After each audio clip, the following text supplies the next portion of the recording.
Good morning, everybody. This is our July 10th regular meeting of the Mason County Commissioners. We'll begin with our Pledge of Allegiance. Commissioner Schutte, will you do the honors of leading us in our pledge? I pledge allegiance to the flag of the United States of America and to the republic for which it stands, one nation, under God, indivisible, with liberty and justice for all. Roll call, please.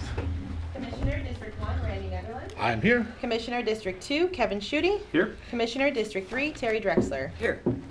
Excellent. Item number 4, correspondence and organizational business. Do we have correspondence to come before this board? Yes, the Washington State Liquor and Cannabis Board sent a liquor license application for the McCreevy House Museum of Hood Canal, held at Skokomish Valley Grange Hall, 2320 West Skokomish Valley Road in Shelton. Secretary of the Interior sent in notification that Department of Interior issued payments under the Payments in Lieu of Taxes program for 2018.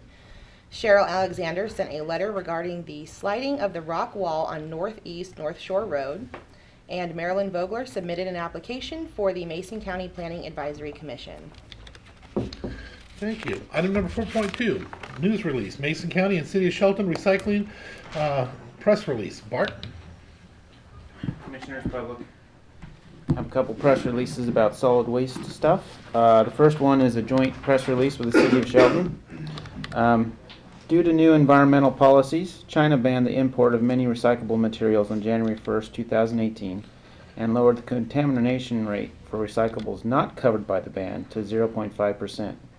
Most of the recycling materials from the West Coast have been sold to China for many years.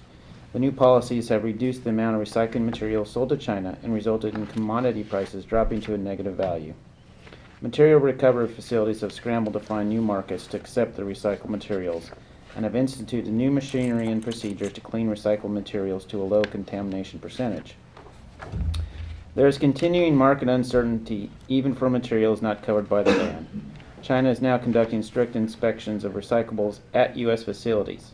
Even materials that meet the new 0.5% contaminant threshold will still be rejected if any banned material is found. For example, an entire allotment of 10 or more shipping containers will be disallowed if a single bottle with dried juice inside is found during an inspection of materials that otherwise meet the 0.5% threshold. As a result, recycling programs are being reevaluated across the United States. In Washington State, counties and cities are seeing substantial impacts to the recycling programs. The increased costs and related problems are resulting in closures of facilities, elimination of collecting certain recyclables, and landfilling of contaminated recyclables. Mason County, the City of Shelton, and Mason County Garbage are committed to providing recycling opportunities to our customers through City of Shelton and Mason County Curbside Services, Commercial Recycling Services, and the Mason County Blue Boxes located at each transfer station. Your providers want to continue to provide the level of service that Mason County residents have come to expect, but they need your help in reducing the contamination percentage of our recyclables. Please review the web pages at masoncountygarbage.com for how to prepare your materials and accept materials for each of these services.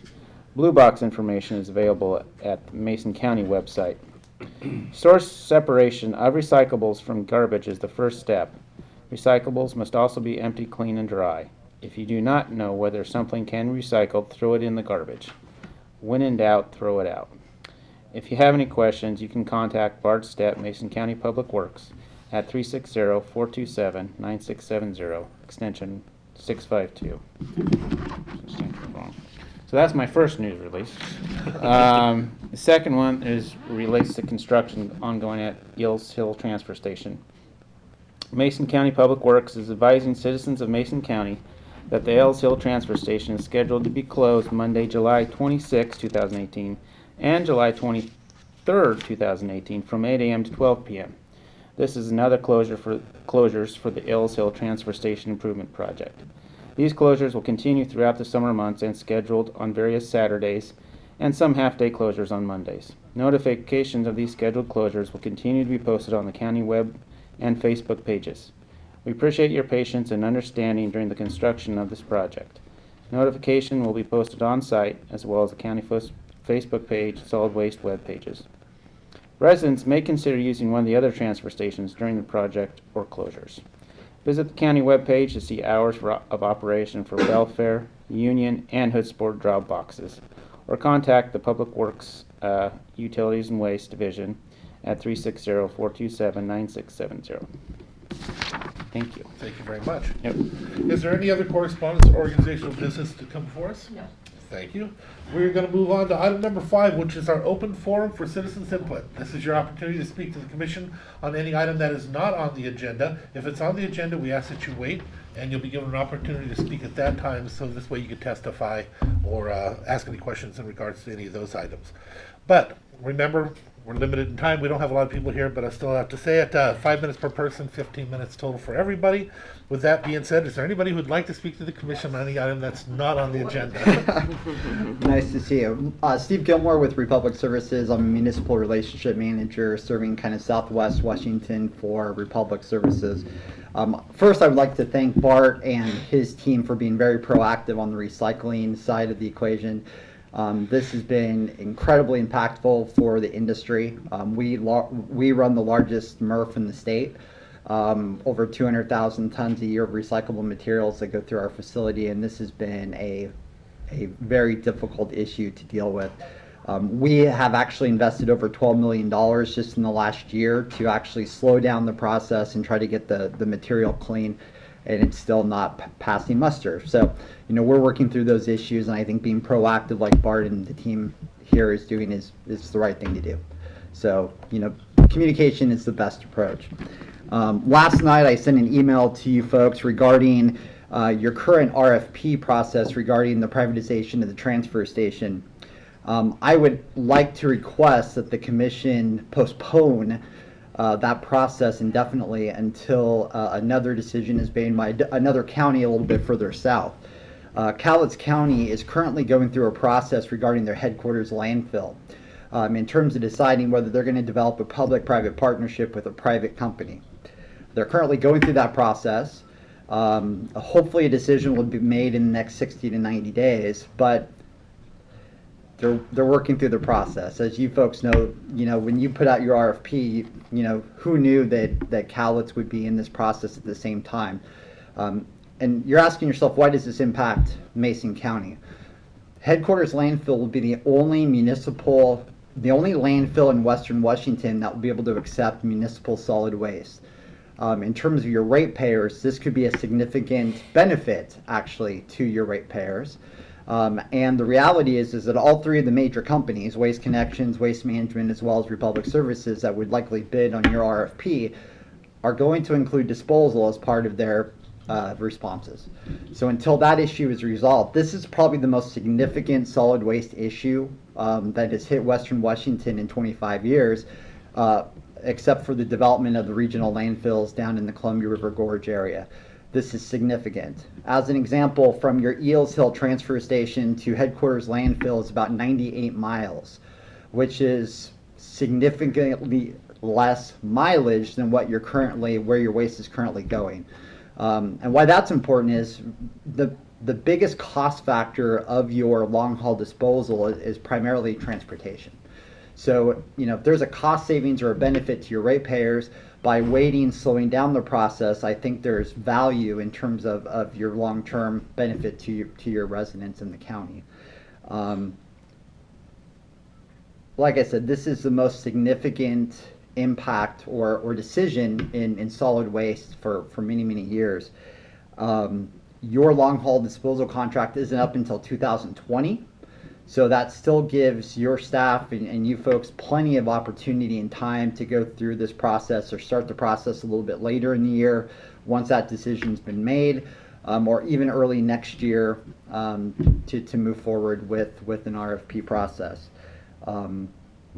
It's like I said, this is pretty significant. I mean, the transportation benefit alone to your ratepayers would be substantial. So I would urge the commission to slow down, take a breath, stop the process for right now, and if we're probably thinking mid-August for a decision point by the Cowlitz County Commission, But you know how that goes. You know, when people are in that middle of the process, it may be slowed down even further. But even if the commission waited 90 days, it wouldn't impact your ability to negotiate a contract for someone to operate your transfer station later in the year or early next year. And I'm more than willing to answer any questions that you may have. Thank you very much. Thank you. Okay, is there anybody else who would like to speak on any issue that is not on the agenda? Hearing none, we will move forward to item number 6, which is the adoption of the agenda. Mr. Chair, I move the approval of the agenda as presented. Second? It's been moved and seconded for the adoption of the agenda as presented. All in favor signify by saying aye. Aye. Aye. Item number 7, approval of the minutes. Mr. Chair, I move approval of the June 19th, 2018 regular meeting minutes as presented. And I'll second. It has been moved and seconded for the approval of the June 19th, 2018 regular meeting minutes. Any further additions or subtractions? No. All in favor signify by saying aye. Aye. The motion carries. Item number 8 is our approval of the action agenda. All items listed under the action agenda may be enacted by one motion unless a commissioner or citizen asks for the item to be removed from the action agenda and considered as a separate item. We will read the items to the public, and after we read the items to the public, you'll be given an opportunity to ask if there's any questions that will help you to decide whether to have it taken off, or to actually just request that one of the items be taken off for a separate vote and separate discussion. If you would like to testify on any of the items, and it's important to you, you will need to have it taken off because you won't testify during the question part. With that being said, Commissioner Drexler, would you please read 8.1? And Commissioner Schutte, if you'll read 8.2 and 8.3, I will read 4 and 5. Item 8.1, approval to award $197,192 from the Treatment Sales Tax Fund, TST, and enter into contracts for an 18-month term with a start date of July 1st, 2018, with the following agencies. To Northwest Resources, to $120,692, and Behavioral Health Resources, $76,500. Item 8.2, approval to nominate Jennifer Baria to the Pacific Mountain Workforce Development Board of Directors for a 3-year term ending July 10th, 2021.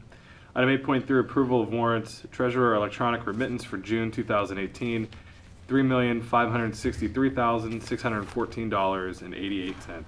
Item number 8.4, approval to extend Rick Fredrickson's appointment on the Solid Waste Advisory Committee through October 31st, 2018. Item number 8.5, approval of the Mason County Commission 2019 and 2020 preliminary budget guidelines. Now that these have been read to the public, is there anybody out there that has a question that would help them to decide whether it should be taken off for a separate vote? Hearing no questions, are there any items that the public would like taken off for a separate vote? Commissioners, are there any items for you? No. With that being said, I will entertain a motion. Mr. Chair, I move approval of today's action agenda items 8.1 through 8.5 as presented. And I'll second. It's been moved and seconded for the approval of the action agenda 8.1 through 8.5 as presented. Any further discussion? I would just like to thank Jennifer Baria for all her work on our, not Jennifer Baria, I'm sorry, Jennifer Biley, on all her work on the budget guidelines. I think it's significant this year that we are doing the precursor to maybe a biennial type budget, in that we'll have a shadow budget for 2020 as well to help us better with long-term planning. And then also even more significant is an expectation of a reduction in revenues in 2019 and the hope to stay status quo except for our contractual obligations. So this is going to be a tough budget year in which there'll be some heavy discussions as we go through the workshops with each of the departments and elected officials. But thank you for your work, Jennifer. Anything? A special thank you to Jennifer Baria, since we did bring her up, and also to Rick standing up and being a part of our committees and the things that are necessary to run the county and help our people. It's extremely important. It takes a lot out of their life, so thank you very much for volunteering and standing up. With that being said, all in favor of the approval of the action agenda items 8.1 through 8.5 signify by saying aye. Aye. Aye. The motion carries. That brings us to other business, department heads, elected officials. Are there any department heads or elected officials who would like to speak at this time? Hearing none, we are going to have to hold off on item 10. We are not legally allowed to start until 9:30. It's a hearing. So we will move into item number 11, board reports and calendars, and we will come back to item number 10. Commissioner Drexler, would you please start us off? Commissioner Schutte, and then myself. With your permission, Commissioner, I'd like to initiate a discussion of something that I had failed to bring up yesterday. Would that be okay on our agenda as it is? Will it be need a vote or just? And not a vote, just a consensus to put something onto a briefing. Okay. You have any Fine. objection to that? No. I was contacted by a constituent representing a number of other constituents who own tideland properties in Duwato Bay, and due to some changes in mapping by the Department of Natural Resources, they're having their boundaries of their tidelands being changed. And this constituent had asked that they be able to meet with the commissioners just to share what is going on in that process. And so I'm asking if we are interested and willing to meet with a group during one of our briefings. I think we are. Usually any request the commissioner makes, we usually Okay. accommodate. So. I just had failed to ask an open session yesterday. So let me go to my calendar. Thank you, and then you'll take care of that. Thanks. Let's see. Last week, following our commission meeting, we had a holiday and had a lot of family things. I met with the medical director and the chair of the hospital commission for Mason General Hospital and Public Hospital District 1 about their long-term plans in behavioral health and meeting primary health, behavioral health integration that's being contemplated and ordered by the state, and how we locally will be impacted. Also, I'd spoken a lot about it last week, about what is the possibility of having their family of clinics have at least one physician be willing to be a prescriber for medically assisted treated opioid addiction. And the report back from them was basically they wanted the infrastructure of recovery therapy in place in a stronger way, as well as the lab testing that needs to happen with it, and they don't foresee that happening until about 2020 unless some funding came available. So we're still short. People may or may not know this. We have a dearth of physicians in this county who do prescribe buprenorphine, which is one of the more favored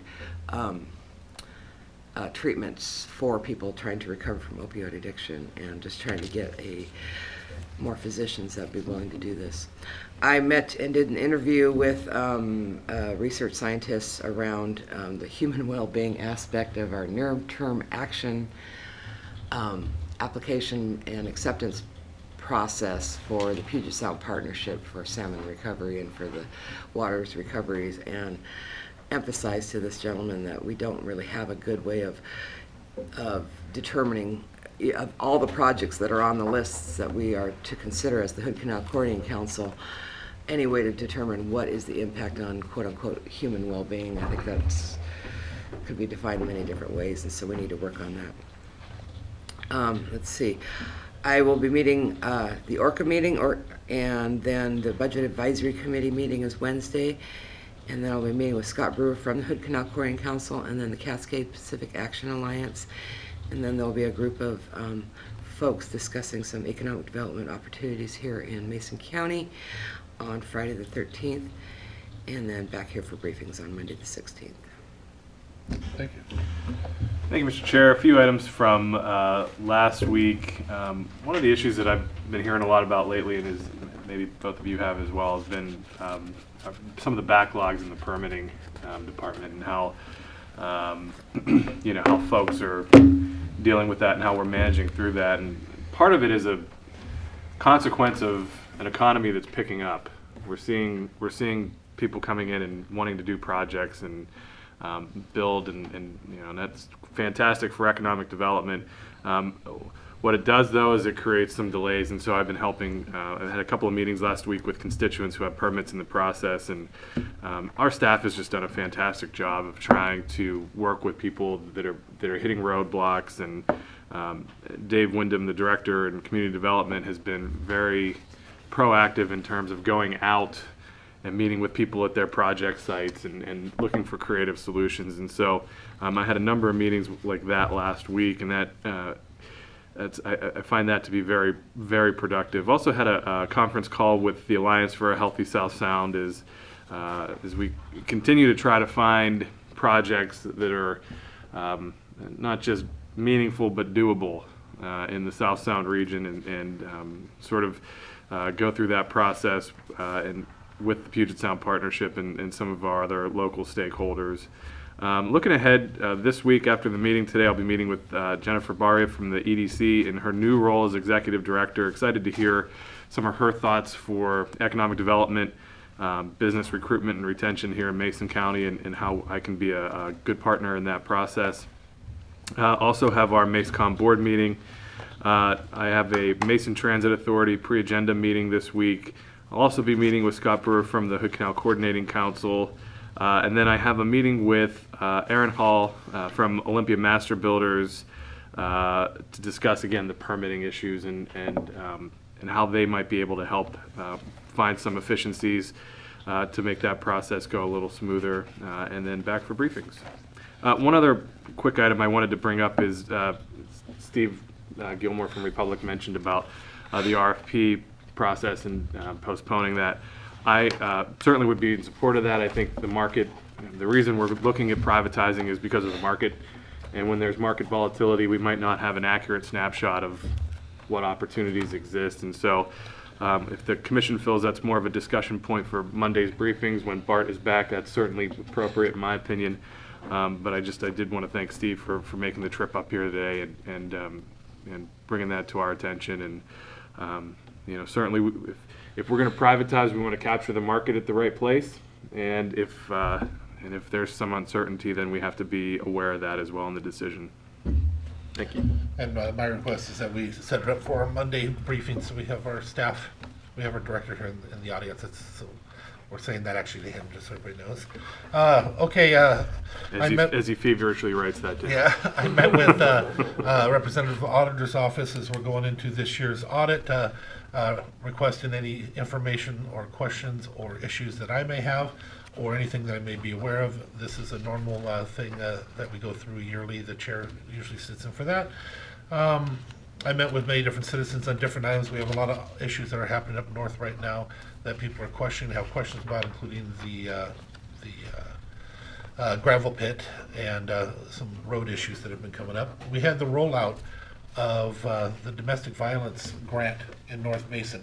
North Mason now has a Turning Point office, an opportunity and a place for people that are in trouble through domestic violence and other things they're working on now as well. They can now do it up in North Mason and connect with them at the North Mason Resource Office. It was really wonderful, though, to have that rollout out there, and the idea that we're finally back up there again. I also just got news yesterday from Deb Dunathan, if you guys remember when she worked here.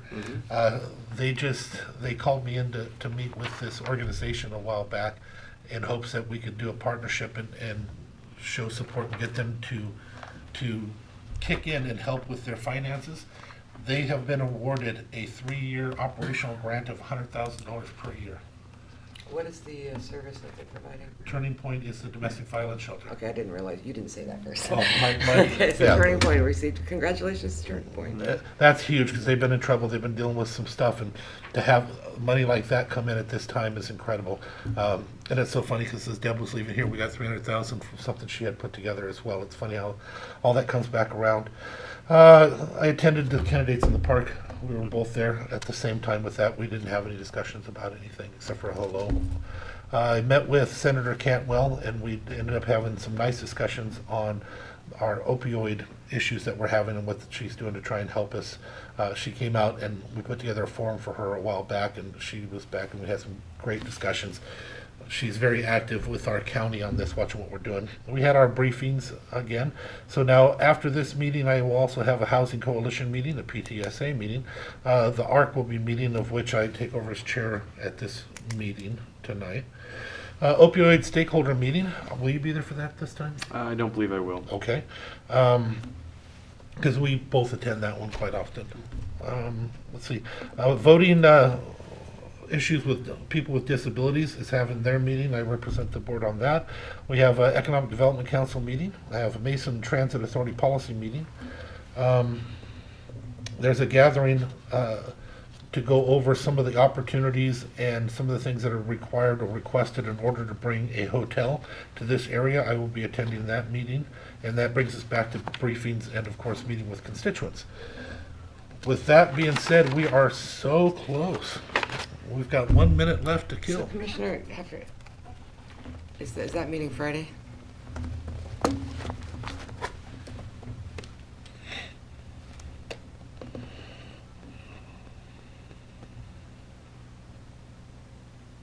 Yes. Then we've got a problem because I was invited to speak at that meeting. Okay, and so was I, so.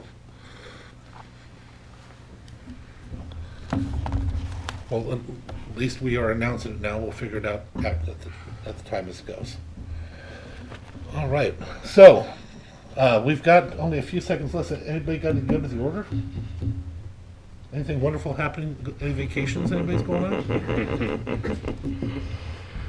Nope. Me either. A boring life. Just trying to schedule a lovely trip to go through the Palouse and then over Lolo Pass and then up through Missoula to Wallace and then back around, and just did the adding of how many hours of driving that is and how many days that would take. But if you've never been to Lolo Pass and you go along the Lochsaw River, there's a number of hot springs and phenomenal fishing on the Lochsaw River, and so trying to coordinate that in between the budget workshops when they get started in September.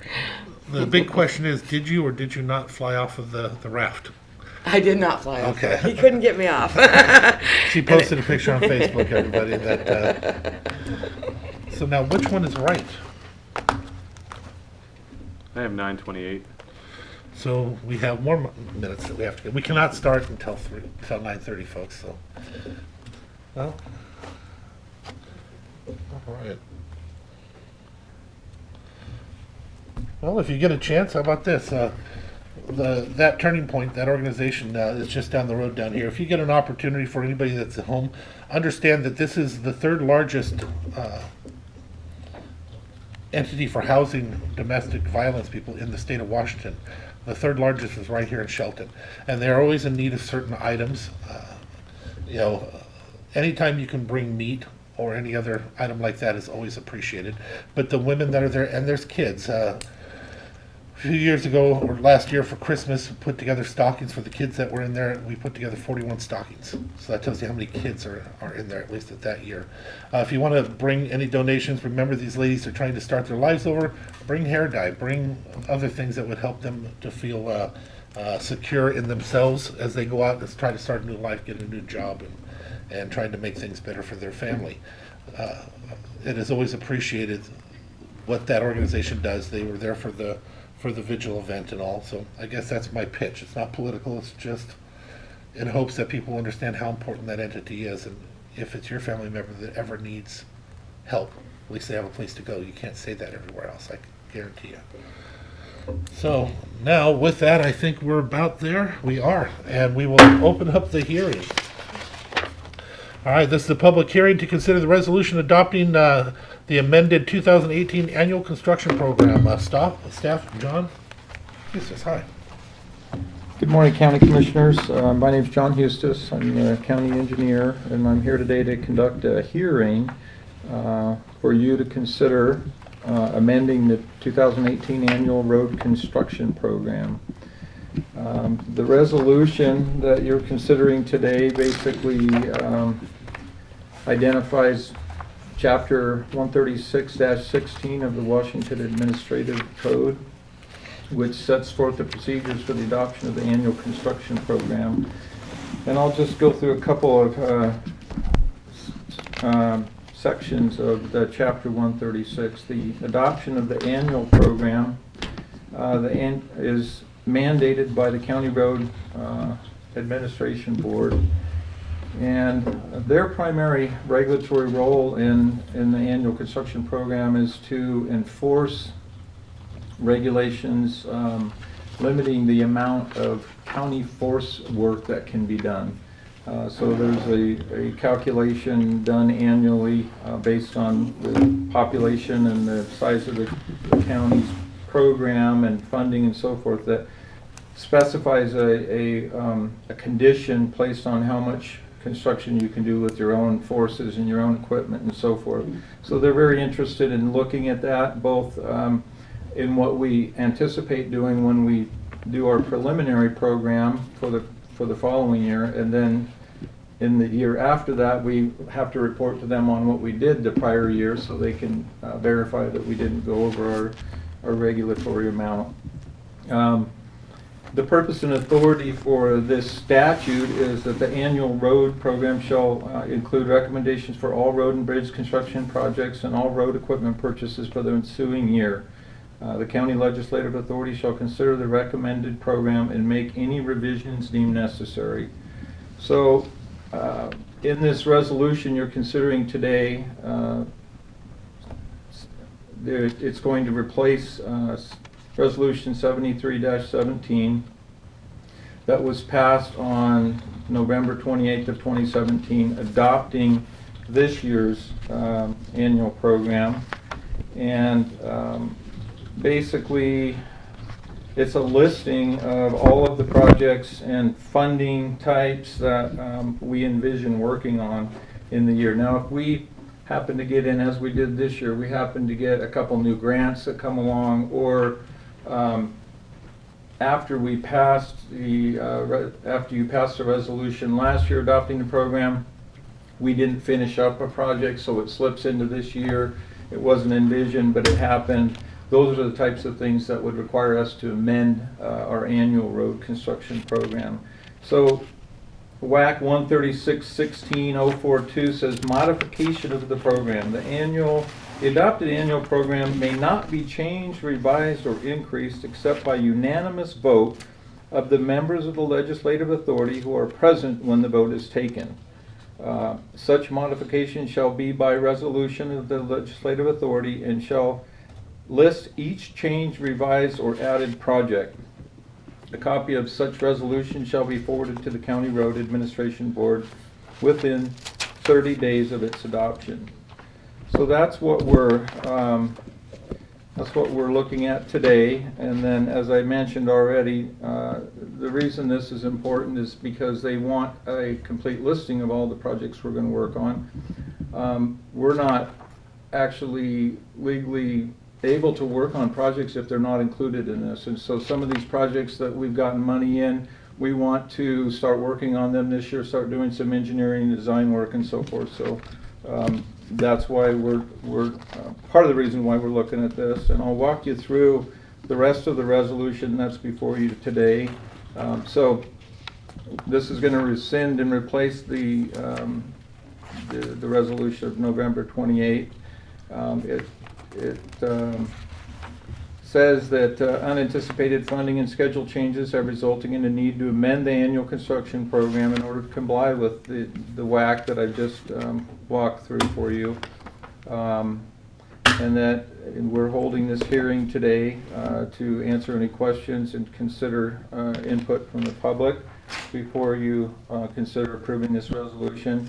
And the last thing that I would like to do is that there's an attachment to this resolution that is basically a copy of our annual construction program that shows the changes and the modifications. And we're adding 8 projects. The total dollar amount to our annual program increases by $231,000. We actually took a reduction on one of our safety projects out on Bear Creek to Water Road, which is a clear zone project where we're getting rid of fixed hazards along the roadway. And because we had some other work slip we're actually moving that project, the bulk of the construction of that project, out until 2019. So in that particular project, we're reducing some of the budget associated with that because we won't be able to get to all of that work this year. But under that item number 2 on the annual, we're adding 2 additional safety projects. We've gotten some grant funding from the Highway Safety Improvement Program, some federal funds that are in need of being spent. And we thought we were going to get to that work last year. We did not. And so we've moved that forward into this year. And that's for guardrail work on Bear Creek to Water Road and Arcadia Road. And then the other 6 changes to our annual, the Satsip-Quaqualam mitigation is, as a result, it's FEMA funded, and that is a project where we're having to do mitigation work for some large riprap we put in the river along the road embankment to protect our road during a 2016 natural disaster event that was covered by FEMA. We didn't envision, we've been struggling to get a permit for that one, and so we weren't sure when we were going to be able to get that permit, but it came through this year, and so that's being added to be able to go out and construct that project and finish that mitigation. The next couple, item 9 and 10 on the proposed revised annual construction program is Deegan Road West culvert replacement and Shelton Valley Road culvert replacement.